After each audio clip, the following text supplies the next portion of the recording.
బుద్ధిగాని పెద్ద పరేషాన్ అయిపోయిందన్నా. ప్రతి దాంట్లో ఏళ్ళు పెడుతుంది కొడుకు. టైం కోసం చూస్తున్నా. మంచిదన్నా, ఉంటా.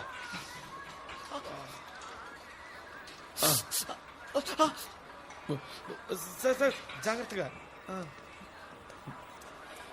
రే ఈడేవాడ్రా? అన్నా పోలీసులు మమ్మల్ని తీసుకెళ్ళిండ్రు కదా, ఈయన్ని మనోడు అనుకొని లోపలేసిండ్రు. ఇన్స్పెక్టర్ బొక్కలు ఎరిగితీసిండన్నా. చాలా తమాషా అయిందన్నా. మరి మీరు చెప్పొద్దారా? ఎక్కడ చెప్పనిచ్చారు? నోరు తెరిస్తే కూర్చున్నారు. అయితేనే 3 పూట్ల బిర్యానీ పెట్టిండ్రన్నా. ఏయ్ ఈ అమ్మ బిర్యానీ. ఏయ్ ఎవడ్రా నువ్వు?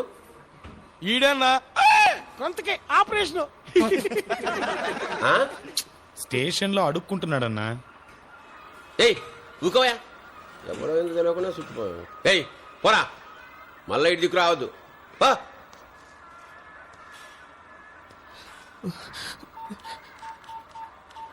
శంభు గారు. ఏయ్ సార్ ప్లీజ్ సార్, ఏదైనా జాబ్ ఉంటే ఇవ్వండి సార్. అడుక్కోవడం మరీ అవమానంగా ఉంది సార్. 2 రోజులు అయింది సార్ ఫోన్ చేసి. సార్ ఏ జాబ్ అయినా చేస్తాను సార్, ప్లీజ్ సార్. చదువుకున్నావురా? Inter sir. ఏం రమదు? రోజు చౌరస్తాలో చూస్తున్నాను. వాడు చెప్పేది నిజమేనా? ठीक है చూద్దాం.